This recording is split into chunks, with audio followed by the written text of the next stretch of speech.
علیکم ورحمۃ اللہ۔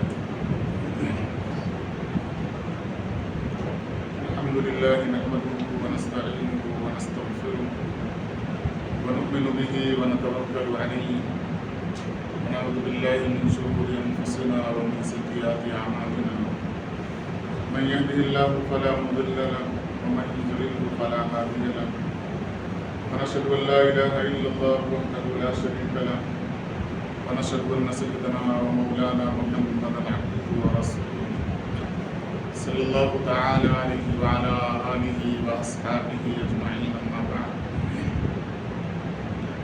قال اللہ تبارک وتعالی فی کلامہ المجید، اعوذ باللہ من الشیطان الرجیم، بسم اللہ الرحمن الرحیم، یا ایھا الذین آمنوا کتب علیکم الصیام کما کتب علی الذین من قبلکم لعلکم تتقون۔ صدق اللہ العظیم وصدق رسوله النبي الكريم ونحن على ذلك لمن الشاهدين والشاكرين والحمد لله رب العالمين۔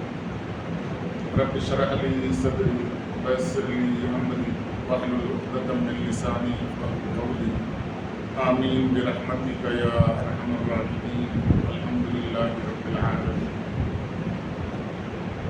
حضرات سامعین، اللہ جل شانہ کا لاکھ لاکھ شکر و احسان کہ اللہ جل شانہ نے ہمیں ایمان کی دولت سے نوازا اور جناب رسول کریم صلی اللہ علیہ وسلم کی امت کے اندر پیدا فرمایا، اور نبی کریم صلی اللہ علیہ وسلم کا لاکھ لاکھ شکر و احسان کہ آپ صلی اللہ علیہ وسلم نے دین کی باتوں کو ہم تک پہنچایا۔ رمضان المبارک کا دوسرا عشرہ بالکل ختم پر ہے۔ اس مہینے میں اب تک اس مہینے کا یہ تیسرا جمعہ ہے۔ پہلے جمعے میں رمضان المبارک سے متعلق کچھ باتیں عرض کی گئی تھیں کہ اللہ تبارک و تعالیٰ نے روزہ کیوں فرض کیا، اس کا مقصد کیا ہے۔ خود مختصر طور پر یہ بتایا گیا تھا کہ اللہ تبارک و تعالیٰ کا مقصد یہ ہے کہ بندوں کے اندر پرہیزگاری پیدا ہو جائے۔ اور گزشتہ جمعہ چونکہ امت مسلمہ کا ایک بڑا طبقہ زکوٰۃ کی ادائیگی رمضان المبارک میں کرتا ہے، اس واسطے زکوٰۃ سے متعلق کچھ باتیں عرض کی گئی تھیں۔ اس میں اہم چیزیں بتائی گئی تھی کہ نصاب کے متعلق سے جو غلط فہمیاں یا لا علمی اور کم علمی کی بنیاد پر زکوٰۃ کا جو طریقہ شریعت نے مقرر کیا ہے اس طریقے سے ہٹ کر ہم نکالتے اور ادا کرتے ہیں، اس کی طرف توجہ دلائی گئی تھی۔ اور ایک بات یہ بتائی گئی تھی کہ اگر سونے کے ساتھ کچھ اور چیز ہے، جیسے پیسہ ہے، تجارت ہے، کاروبار ہے، تو زکوٰۃ کا چاندی کا نصاب مانا جائے گا۔ اور اگر خالص سونا ہے، سونے کے علاوہ کوئی چیز نہیں ہے، تو زکوٰۃ کی ادائیگی کے لیے جو نصاب متعین کیا گیا ہے وہ سونے کا، یعنی 7.5 تولہ سونا اگر ہمارے پاس ہے یا اس سے زیادہ ہے تو وہ نصاب ہم مانیں گے، اس نصاب کے مطابق زکوٰۃ کی ادائیگی کی جائے گی۔ لیکن اگر سونا بھی ہے، پیسہ بھی ہے یا تجارت ہے، تو چاندی کا جو نصاب ہے 52.5 تولہ، اس سے زکوٰۃ فرض ہوگی اور اسی کے نصاب سے زکوٰۃ کی ادائیگی ہوگی، زکوٰۃ کی رقم متعین کی جائے گی، نکالی جائے گی۔ اور اس طرف بھی رہنمائی کی گئی تھی کہ تقریباً 70,000 روپے اس وقت کے اعتبار سے اب آگے پیچھے رقم ہوگی کہ جس کے پاس سال بھر ضرورت سے زائد اتنی رقم بچ جائے، جس دن 1 سال مکمل ہوگا اسی دن اس کے اوپر زکوٰۃ فرض ہو جائے گی۔ زکوٰۃ کا نکالنا اسی دن ضروری ہو جائے گا۔ زکوٰۃ کی رقم جس دن آپ کے اوپر زکوٰۃ فرض ہو رہی ہے، چاہے وہ رمضان کا مہینہ ہو، چاہے وہ رجب اور شعبان کا مہینہ ہو یا شوال کا مہینہ، جو مہینہ آپ کے مال کے اوپر سال گزار کر آپ کو زکوٰۃ کے لائق بنایا ہوا تھا، اسی مہینے میں زکوٰۃ فرض ہو رہی ہے۔ اور اگر رجب میں یا شعبان میں زکوٰۃ فرض ہوئی اور ہم نے رمضان المبارک میں زکوٰۃ کی رقم کو نکالا تو 1 مہینہ یا 2 مہینہ جو بعد میں ہم زکوٰۃ کی رقم کو نکال رہے ہیں ہمارے مال کے اندر وہ مال شامل ہے جس کی وجہ سے ہلاکت کے اندر ہم مبتلا ہو رہے ہیں۔ حرام مال ہمارے مال کے اندر شامل ہو جاتا ہے۔ اب جس دن زکوٰۃ ہمارے اوپر فرض ہوئی ہم نے زکوٰۃ نکال دیا، اب زکوٰۃ کی ادائیگی کے لیے وقت متعین نہیں ہے کہ 1 دن میں زکوٰۃ ادا کر دینا ہے، 2 دن میں زکوٰۃ ادا کر دینا ہے، آپ زکوٰۃ کو ادا کرتے رہیے۔ اگر ادائیگی کے ساتھ یا ادائیگی کے دوران رمضان المبارک کا مہینہ آ گیا تو آپ رمضان میں بھی ادا کر دیں، لیکن فرض کسی اور مہینے میں ہوا، نکالا آپ نے رمضان کے مہینے میں، ادا آپ رمضان کے مہینے میں کر رہے ہیں، تو گویا ایک فرض جس دن آپ کے اوپر ہوا تھا اس کی مخالفت آپ نے کی، اللہ تبارک و تعالیٰ کے حکم کی خلاف ورزی کی، تو آپ بجائے ثواب کے مستحق ہونے کے خود الٹا گناہ کے مستحق ہو رہے ہیں۔ تو اس بات کا خاص خیال کریں۔ اس طرف بھی رہنمائی کی گئی تھی کہ زکوٰۃ کسی کا حق ہے، حقدار تک اس کے حق کا پہنچانا اس کے اوپر ضروری ہے جس کے اوپر زکوٰۃ فرض ہوئی ہے۔ شریعت نے کچھ چھوٹ دی ہے کہ آپ نہیں جا سکتے، کسی اور کو آپ بھیجیں، وکیل بنا دیں، آپ کسی کو زکوٰۃ کی رقم دے دیں، اسے مزدوری دیں، اسے اپنا وکیل بنائیں، یہ کہیں کہ زکوٰۃ مستحقین تک پہنچانا تمہاری ذمہ داری ہے، اس محنت کے لیے یہ معاوضہ میری طرف سے متعین ہے، آپ اس ادائیگی سے بری ہو جائیں گے۔ وہ وکیل ذمہ دار ہوگا اگر اس نے غلطی کی تو اللہ تبارک و تعالیٰ کے پاس آپ جواب دہ نہیں ہوں گے، آپ کا متعین کردہ وکیل جواب دہ ہوگا۔ اللہ کے نبی صلی اللہ علیہ وسلم کی جو عادتیں ہیں ان عادتوں کے تعلق سے رمضان میں جو خصوصی کیفیات کا تذکرہ کیا گیا ہے اس میں ایک بات یہ بتائی گئی ہے کہ آپ کا ہاتھ کھل جایا کرتا تھا، ویسے بھی آپ سخی تھے، سب سے زیادہ سخی دنیا میں، کوئی ایسا مانگنے والا یا سائل آپ کے دربار میں نہیں آتا تھا جس کا ہاتھ خالی رہ جائے، کبھی ایسا نہیں ہوتا تھا۔ لیکن خصوصیت کے ساتھ تذکرہ کیا گیا کہ رمضان اگر آ گیا تو آپ یوں تقسیم کیا کرتے تھے، سارے لوگ اس طریقے سے استفادہ کرتے تھے جیسے ہوا چل رہی ہو، ہوا سے تمام لوگ استفادہ کر رہے ہیں۔ یہ جو روایتیں احادیث کے اندر بیان کی گئی ہیں، قرآن کریم کی جو آیتیں بیان کی گئی ہیں، جو نازل ہوئی ہیں نبی کریم صلی اللہ علیہ وسلم کے اوپر، وہ صرف آپ صلی اللہ علیہ وسلم کے لیے نہیں نازل ہوئی ہیں، آپ کے ذریعے سے ہمیں بتانا مقصود ہے، ہمیں تعلیمات دینی ہے کہ جب آپ صلی اللہ علیہ وسلم جن کے بارے میں قرآن نے اعلان کیا ما تقدم من ذنبک وما تأخر، جن صحابہ کے بارے میں قرآن نے عام اعلان کر دیا رضی اللہ عنہم ورضوا عنہ، یعنی دونوں چیزیں، دونوں لوگ آپ صلی اللہ علیہ وسلم کی ذات اور خود صحابہ کرام رضوان اللہ تعالی علیہم اجمعین کی یہ جماعت دونوں مغفرت شدہ ہیں، معاف کی ہوئی ہیں۔ انبیاء تو خود معاف گناہوں سے معصوم ہوا کرتے ہیں، اور صحابہ کرام کے بارے میں اللہ تبارک و تعالی نے رضی اللہ عنہم ورضوا عنہ کا یہ پیغام دے دیا ہے، یہ خوشخبری سنا دی ہے، وہ جماعت بھی جنتی ہے۔ لیکن آپ صلی اللہ علیہ وسلم نے کر کے دکھایا، صحابہ کرام نے اس نقش قدم پر چل کے بتایا کہ آپ صلی اللہ علیہ وسلم کا عمل یہ ہوا کرتا تھا، لہذا ہمارا عمل یہ ہے۔ تو ہمیں پیغام دیا کہ اگر عام دنوں میں ہم سخی ہیں تو سخاوت کا ہمارا ایک پیمانہ ہوگا کہ ہم مہینے میں اتنا اللہ کے راستے میں خرچ کریں گے، زکوٰۃ کے علاوہ کی چیز، زکوٰۃ کے علاوہ بیان ہو رہا، بات بتائی جا رہی ہے کہ اگر آپ نے ایک پیمانہ متعین کیا ہے کہ ہماری رقم کا 1% حصہ، 2% حصہ ہم اللہ کے راستے میں خرچ کریں گے، تو یہ پیمانہ بڑھ جانا چاہیے رمضان میں۔ اگر آپ 1% خرچ کرتے ہیں تو 10% آپ کا خرچ ہونا چاہیے، تب آپ صحابہ کرام کے نقش قدم پر چلنے والے ہوں گے، تب آپ صلی اللہ علیہ وسلم کے سنتوں پر عمل کرنے والے ہوں گے۔ ایک اور صفت حدیث کے اندر بیان کی گئی نبی کریم صلی اللہ علیہ وسلم کی کہ آپ جو قیدی ہوا کرتے تھے ان کو آزاد کر دیتے تھے۔ جو غلام ہوتے تھے ان کا بوجھ ہلکا کر دیا کرتے تھے۔ آپ صلی اللہ علیہ وسلم کی زندگی، آپ کی سیرت اٹھا کر دیکھیں، آپ صلی اللہ علیہ وسلم کا نظریہ کیا تھا، خیال کیا تھا، صحابہ کرام کیسے لوگوں کے ساتھ معاملات کیا کرتے تھے کہ اونٹ پر بوجھ لدا ہوا ہے، آپ نے دیکھا، اونٹ کے مالک کو بلایا، کہا اس کی طاقت سے زیادہ اس جانور پر اگر تم نے بوجھ ڈالا تو کل قیامت کے دن تمہیں جواب دہ ہونا ہوگا۔ یہ جانوروں کی بات ہے، اونٹ کے اوپر جو بوجھ لادا گیا ہے، آپ صلی اللہ علیہ وسلم نے صحابہ کرام کو تعلیم دی کہ اگر اونٹ کی طاقت سے زیادہ تم نے بوجھ ڈال دیا تو کل قیامت کے دن تم چھوٹ نہیں سکتے۔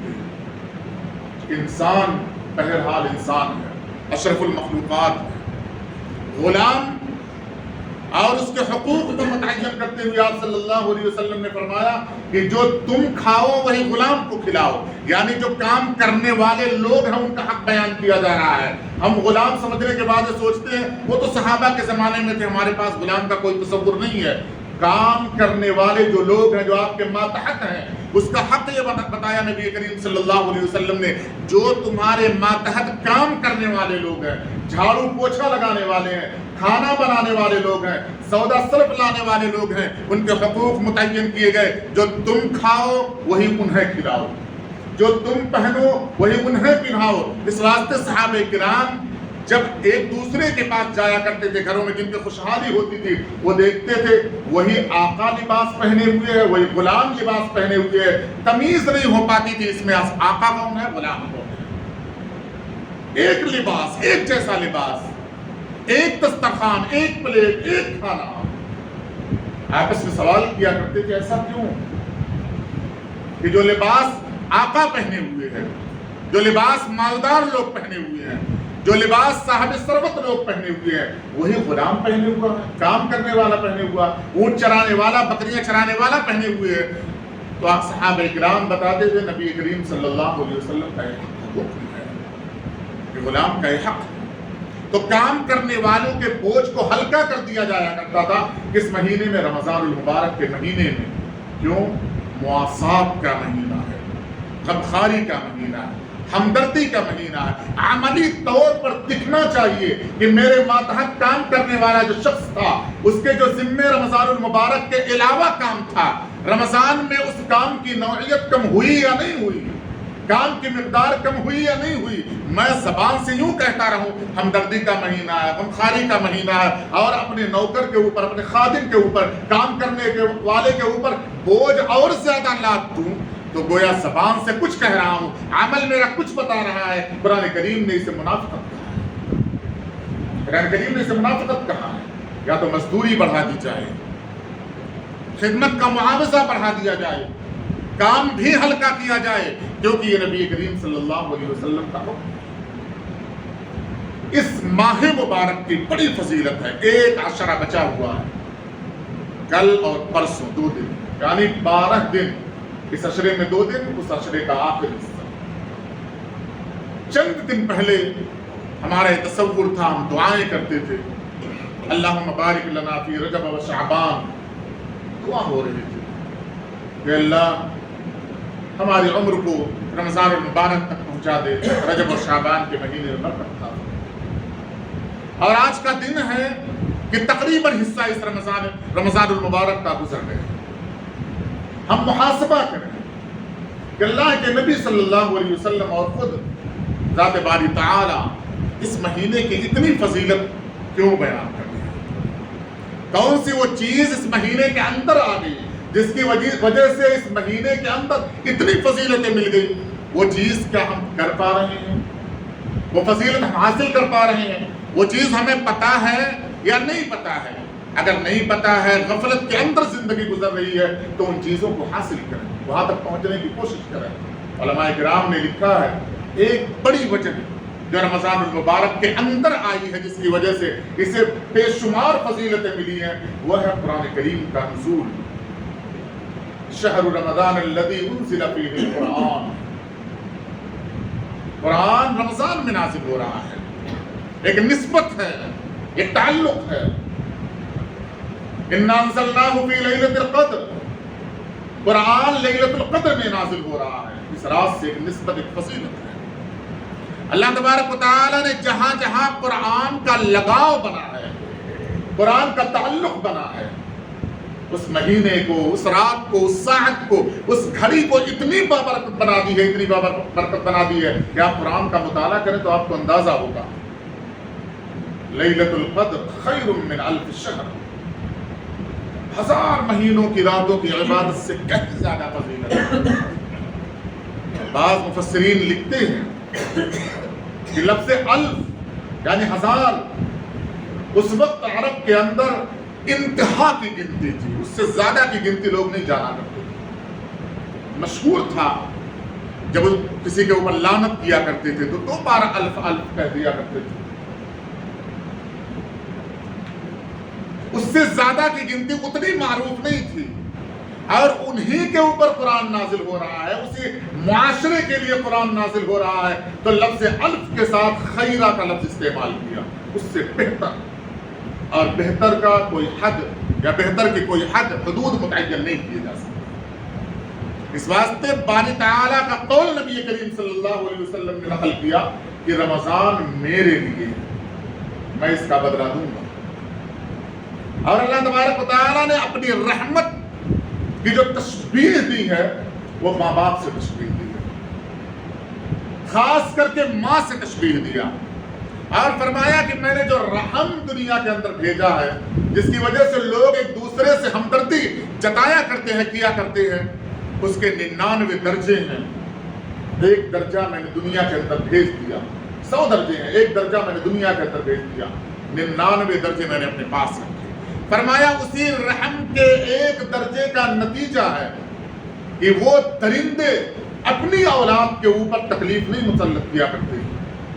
ماں اپنے بچے کو آگ میں نہیں ڈالتی، اسے تکلیف نہیں دینا چاہتی، اس کے ساتھ جو ہمدردی ہوا کرتی ہے، اسی رحمت کے 1% نتیجہ ہے، 1% رحمت کا نتیجہ ہے۔ اللہ تعالیٰ نے فرمایا 99% میرے اپنے پاس ہے۔ اور بخاری کی تمثیلی روایت آپ اٹھا کر دیکھ لیں، ایک فاحشہ عورت نے کنویں میں اپنا موزہ ڈالا ہے، پانی نکالا ہے، ایک کتے کو ہمدردی کے طور پر پلایا ہے۔ آپ صلی اللہ علیہ وسلم نے فرمایا اسی ایک عطا کی بنیاد پر اللہ تبارک و تعالیٰ نے اسے معاف کیا۔ اللہ تعالیٰ کو سب سے زیادہ لگاؤ اپنی مخلوقات میں اپنے بندوں سے ہے، جنہیں ہم آدم کی اولاد ہیں، سب سے زیادہ لگاؤ تمام مخلوقات سے لگاؤ ہے، کیونکہ اللہ نے خود ان مخلوقات کو بنایا ہے، اور بنانے والا شخص جس چیز کو بناتا ہے اس کا لگاؤ اس کے قلب سے، اس کی ذات سے اتنا ہوتا ہے کہ آپ اسے تکلیف دے دیں، اسے سزا دے دیں، لیکن بنانے والی چیز کو اگر آپ نے بگاڑ دیا تو وہ آپ سے باہر ہو جاتا ہے۔ آپ کسی بچے کو لیں اپنے گھر میں، اس نے کچھ ڈرا کیا ہو، فوٹو بنایا ہو، اپنے ہاتھوں سے خراب فوٹو بنا دیا ہو اور اسے لگا دیا ہو، چپکا دیا ہو اور وہ سو جائے، آپ اس کی بدصورت شکل کو، اس بنانے والے تصویر کی بدصورت اور بھونڈے پن کی وجہ سے آپ نے اسے پھاڑ دیا تو آپ اس بچے کو منا نہیں سکتے۔ وہ صرف اس واسطے روئے گا کہ اس کی تخلیق اس نے کیا تھا، اس نے اسے بنایا تھا، ہاتھوں سے اسے سینچا تھا، اتنی محنت کی تھی، اپنا دل اس کے اندر رکھا تھا۔ یہ اللہ تبارک و تعالیٰ کی کیفیت یہی ہے کہ اللہ نے تمام مخلوق کو اپنے ہاتھ سے بنایا ہے، ساری مخلوق سے اللہ تبارک و تعالیٰ کو بڑا لگاؤ ہے، لیکن آدم کی اولاد سے جو لگاؤ ہے وہ لگاؤ کسی مخلوق سے نہیں ہے۔ اسی واسطے حدیث کے اندر آتا ہے کل قیامت کے دن اللہ تبارک و تعالیٰ ایک بندے کو بلائیں گے اور اس سے کہیں گے کہ اے میرے بندے، مجھے کپڑے کی ضرورت تھی، مجھے کپڑے کی ضرورت تھی، تیرے پاس کپڑا تھا یا وہ طاقت تھی تو مجھے کپڑا دے سکتا تھا، تو نے مجھے کیوں نہیں دیا؟ وہ کہے گا اے اللہ، تجھے کپڑے کی کیا ضرورت، تو بے نیاز ہے، تجھے کپڑے کی کوئی حاجت نہیں۔ تب اللہ تبارک و تعالیٰ بتائیں گے میرا فلاں بندہ تھا جسے کپڑے کی ضرورت تھی، تو اسے جانتا تھا، اگر اسے کپڑا پہناتا تو گویا مجھے کپڑا پہناتا۔ یہ اللہ تبارک و تعالیٰ نسبت بتائیں گے آدم کی اولاد کی اپنے سے، تعلق بتائیں گے۔ اللہ تعالیٰ فرمائیں گے مجھے بھوک لگی تھی، کھانے کی ضرورت تھی، تو مجھے جانتا تھا کہ میں بھوکا ہوں لیکن تو نے مجھے نہیں کھلایا۔ بندہ تعجب کرے گا، اے اللہ تو بے نیاز ہے، تجھے کھانے کی کیا ضرورت، تو رب العالمین ہے۔ اللہ تبارک و تعالیٰ فرمائیں گے میرے بندے کو کھانے کی ضرورت تھی، تو اسے جانتا تھا، اگر تو اسے کھلاتا، کھانے کا انتظام اس کے لیے کرتا، گویا میرے لیے کرتا۔ یہ جو نسبت رب کائنات بتا رہے ہیں، یہ اہمیت بتا رہے ہیں کہ اگر بندوں کے ساتھ ہمدردی ہو جائے گی، مخلوق کے ساتھ ہمدردی ہو جائے گی، گویا خالق کے نزدیک تمہارا وہ مقام بنے گا کہ جنت میں تم جاؤ، جہنم میں تمہاری کوئی جگہ نہیں ہے۔ لیکن وہ ہمدردی، وہ غمخواری رمضان آ جائے چلا جائے ہمارے اندر پیدا نہیں ہوتی ہے۔ تعجب ہوتا ہے، آپ شخصیت پہ مت لیجیے گا، اپنے آپ پہ مت لیجیے گا۔ رمضان المبارک کا مہینہ ہے، آپ سب کے کل کہیں چلے، زندگی اتنی طویل گزری ہے، آپ نے دیکھا ہوگا کہ رمضان المبارک کے مہینے میں بھی ایک آدمی کھڑا ہو کر اگر آپ سے سوال کر دے تو آپ اس کے منہ پر جھکا دیا۔ یہ اس کے سوال یا اس کے جھوٹ کا اندازہ آپ کو نہیں لگانا، اپنے آپ کا محاسبہ کرنا ہے کہ اس ماہ مبارک کے اندر بھی میری کیفیت کے اندر کوئی تبدیلی نہیں آئی۔ میں نے کئی بارہا آپ کو یہ روایت بیان کی ہے بنی اسرائیل کی کہ ایک شخص نے اپنے رب کو پکارتے ہوئے، بت کو پکارتے ہوئے یا صنم کا رٹ لگائی اور رات کا اچھا خاصا حصہ گزر گیا، یا صنم یا صنم یا بت۔ اچانک اونگ آئی، حدیث کے اندر آتا ہے اس کے زبان پھسلی، اونگ کی حالت میں، سونے کی کیفیت میں اس نے یا سمت کہہ دیا۔ اللہ تبارک و تعالیٰ نے لبیک یا عبدی کہا۔ فرشتوں نے پوچھا کہ اللہ، یہ تو اپنے رب کو پکار رہا تھا، بت کو پکار رہا تھا، غفلت میں پڑھ کر اس نے یا سمت کہا تھا، آپ نے فوراً جواب دے دیا۔ اللہ تبارک و تعالیٰ نے کہا کہ غفلت ہی میں صحیح، اگر اس بندے نے یا سمت کہا ہے میں جواب نہ دوں تو کیا میں بھی غافل ہوں؟ یہ رب کائنات کی کیفیت ہے کہ وہ جان رہا ہے۔ اس نے مخلوقات کے پیدا کرنے سے 50,000 سال پہلے قلم اور لوح کو پیدا کیا تھا، اس سے کہا تھا لکھ۔ لوح اور قلم نے پوچھا کیا لکھا جائے، کہا انسانوں کی تقدیریں لکھو۔ انسان کیا کرے گا جس رب کائنات کو انسان کی پیدائش سے کروڑوں سال پہلے علم تھا کہ انسان کیا کرے گا؟ کیا یا صنم اور یا صمد کی کیفیت کا رب کائنات کو پتہ نہیں تھا؟ وہ بتانا چاہ رہا ہے اپنے مخلوق کو کہ دیکھو کہ غفلت کے عالم میں بھی اگر رب کائنات کو پکارا جائے تو رب کائنات وہ رب ہے، وہ صفت اس کے اندر ہے کہ وہ اس سوال پر جواب دے۔ اسی رب نے ہمیں کہا ہے نبی کریم صلی اللہ علیہ وسلم کے ذریعے سے، اسی رب نے ہمیں کہا نبی کریم صلی اللہ علیہ وسلم کے ذریعے سے، صحابہ کرام کا نقش عمل ہمیں بتا رہا ہے کہ صحابہ کرام دلوں کی کیفیات کو نہیں دیکھا کرتے تھے، وہ ظاہری پوشاک، ظاہری حلیوں کو دیکھ لیا کرتے تھے، اپنے آپ کو قربان کر دیا کرتے تھے۔ وہ صفت کیوں پیدا نہیں ہوتی ہے؟ کیا اتنی شقاوت قلبی آ گئی، اتنے پتھر دل انسان ہو گئے ہم کہ کوئی اپنے رحم کی بھیک مانگے، اپنی مجبوری کا تقاضا آپ کے سامنے پیش کرے اور آپ اسے یوں دھتکار دیں؟ چلو آپ اپنا محاسبہ کریں، اس کا محاسبہ نہ کریں۔ وَلَا تَزِرُ وَازِرَةٌ وِزْرَ أُخْرَىٰ، اللہ تبارک و تعالیٰ نے قرآن کریم میں عام اعلان کیا، پوری تراویح آپ پڑھتے ہیں، قرآن کریم آپ کے کانوں کے اندر گونجتا رہتا ہے، گھس جایا کرتا ہے۔ کیا آپ کو یہ آیت نچوڑتی اور جھجوڑتی نہیں ہے؟ وَلَا تَزِرُ وَازِرَةٌ وِزْرَ أُخْرَىٰ، کسی کا بوجھ کسی دوسرے کے اوپر نہیں لادا جائے گا۔ اگر مانگنے والا، اگر سوال کرنے والا، اگر اعلان کرنے والا اپنی مجبوری کو، اپنے سوال کو ظاہر کر رہا ہے، اگر آپ نے اسے کچھ دے دیا تو کل قیامت کے دن اس کے سوال کا جواب آپ سے نہیں پوچھا جائے گا۔ قرآن کریم نے عام اعلان کیا ہے، نبی کریم صلی اللہ علیہ وسلم کی یہی کیفیت تھی۔ مانگنے والا سائل یہودی ہے، وہ عیسائی ہے، وہ مشرک ہے، اگر مسلم معاشرے کے اندر آ کر اس نے سوال کیا ہے، زکوٰۃ کے رقم کے علاوہ رقم اسے دی جایا کرتی تھی۔ حضرت عمر بن خطاب رضی اللہ تعالی عنہ کے زمانے میں ایک شخص مانگ رہا تھا، بوڑھا تھا، مجوسی تھا، جو ٹیکس دیا کرتا تھا اسلامی حکومت میں۔ جب وہ مانگنے لگا تو حضرت عمر رضی اللہ تعالیٰ عنہ نے اس سے سوال کیا کہ تم اسلامی مملکت میں سوال کیوں کر رہے ہو؟ اس نے کہا مجھے جزیہ دینا، ٹیکس دینا، اسلامی حکومت میں رہتا ہوں اور اسلامی حکومت میرے جان مال عزت و آبرو کی ذمہ داری طور پر چند روپے مجھ سے سوال کرتی ہے۔ جب میں نوجوان تھا کما کر دیا کرتا تھا، آج میں بوڑھا ہو گیا، مجھے مزدوری نہیں ملتی، میں مانگ رہا ہوں، کیوں مجھے ٹیکس دینا؟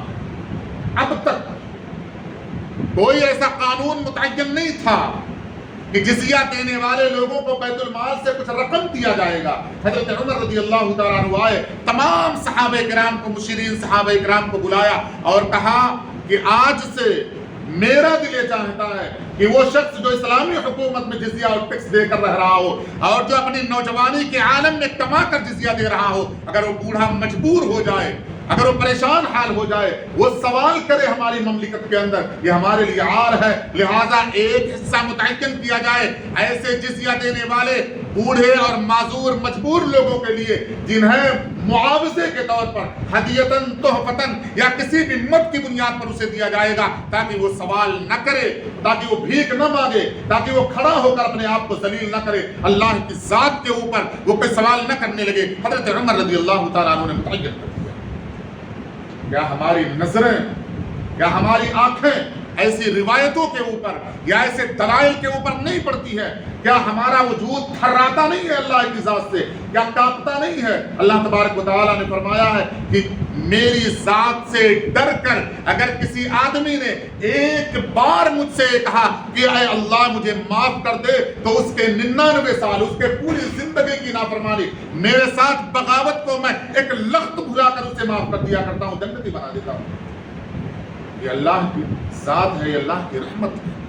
اللہ تبارک و تعالیٰ ایک لمحہ فرمایا پورا رمضان اللہ کے خوف میں گزرنا چاہیے۔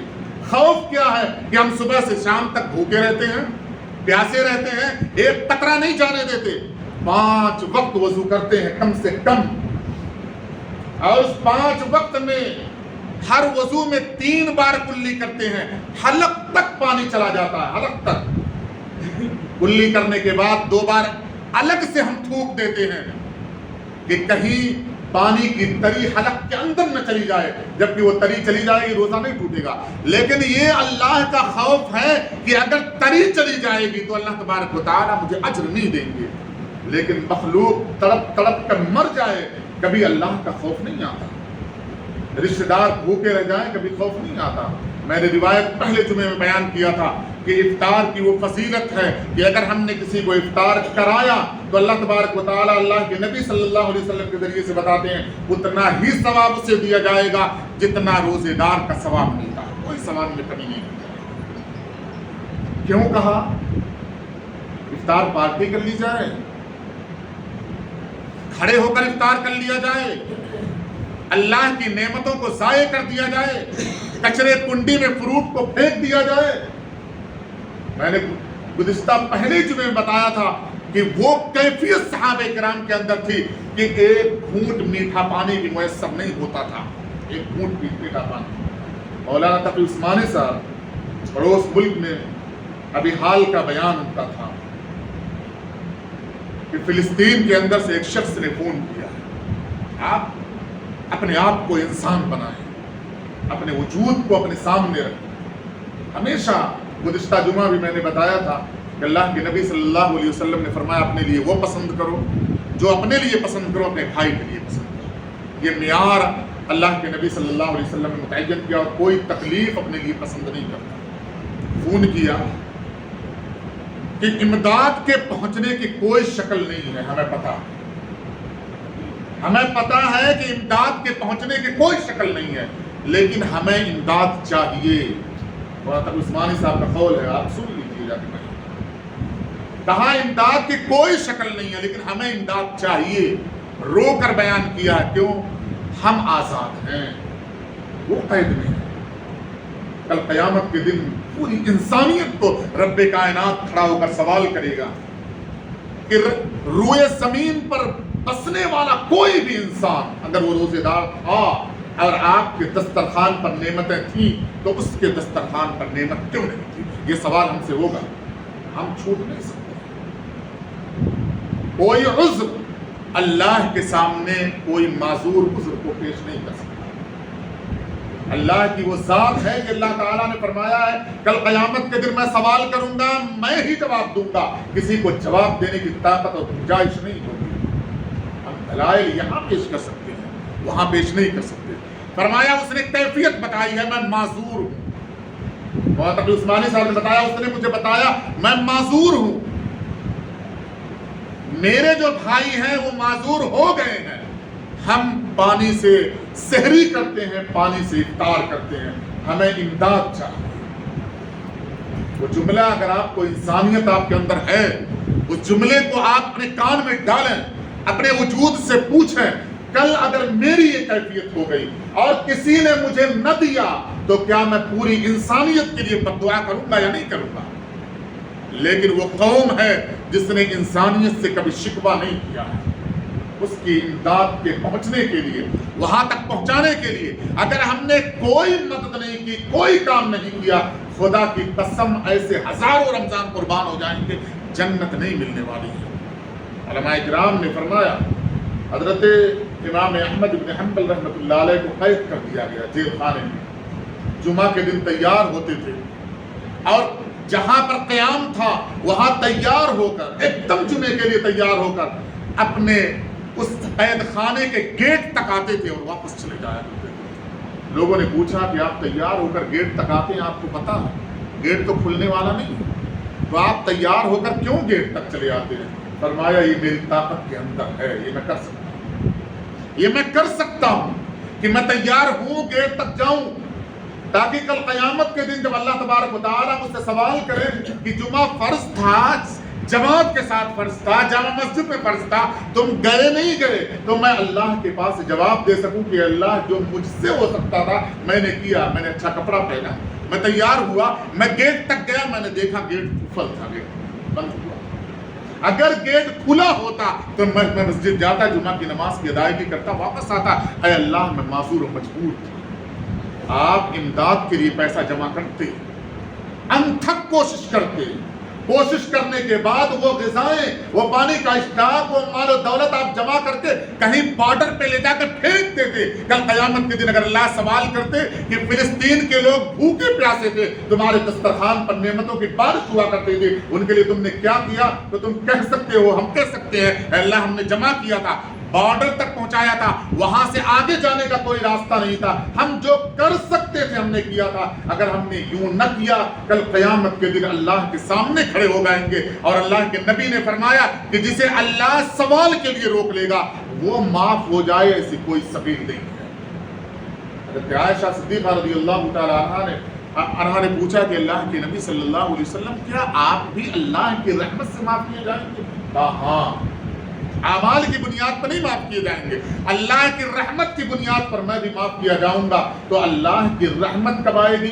جب بندہ ہمارے عمل سے خوش ہو، ہمارے روپے سے اسے استفادہ ہو، ہمارے اعمال سے، ہماری نعمتوں سے اسے استفادہ ہو۔ کل قیامت کے دن اللہ کہ یہ نہ کہہ دے کہ میں بھوکا تھا، میں پیاسا تھا، مجھے کپڑے کی حاجت تھی اور یہ تینوں چیزیں تمہارے پاس تھی اور تم نے مجھے نہیں دیا۔ مجھ سے ایک شخص نے سوال کیا، میسج کیا جمعہ سے پہلے کہ غزہ کے مسلمانوں کی مدد کی کوئی سبیل اگر آپ کے پاس ہو بتاؤ۔ حیدرآباد کا وہ شخص نہیں ہے، باہر سے۔ میں نے کہا پورے حیدرآباد میں شاید کوئی ایسی تنظیم ہوگی، میرے نظر میں تو ایسی نہیں ہے، جو فلسطین کے مسلمانوں کی مدد کے لیے علی الاعلان عام طور پر اکٹھا کر رہی ہو، چندہ مجھے نظر نہیں ہے۔ کہا مجھے مدد کرنی ہے، کوئی سبیل نہیں نکل رہی۔ آپ اپنے گریبان میں منہ ڈال کر چھانٹ کر دیکھیں کہ ایسے کتنے لوگ ہیں جو آپ کے مدد کے محتاج ہیں، دروازوں پر ان کی نگاہیں ٹکی ہوئی ہیں کہ فلاں آئے گا مجھے دے گا، آپ نہیں جا رہے ہیں، آپ کی امداد ان تک نہیں پہنچ رہی ہے، آپ ان کے غم میں، آپ ان کے اس پریشان حالی میں شریک نہیں ہو رہے ہیں، گویا اللہ کو آپ تکلیف دے رہے ہیں۔ مخلوق کو تکلیف دینے کا مطلب خود رب کائنات کو تکلیف دینا ہے، اور جو رب کو تکلیف دے دے اس کی نجات ہو جائے۔ اللہ کے نبی صلی اللہ علیہ وسلم کی ایسی کوئی روایت یا قرآن کریم کی ایسی کوئی آیت ہمیں قرآن میں نظر نہیں آتی۔ اللہ تعالیٰ سے دعا ہے کہ اللہ رحم والا دل بنائے۔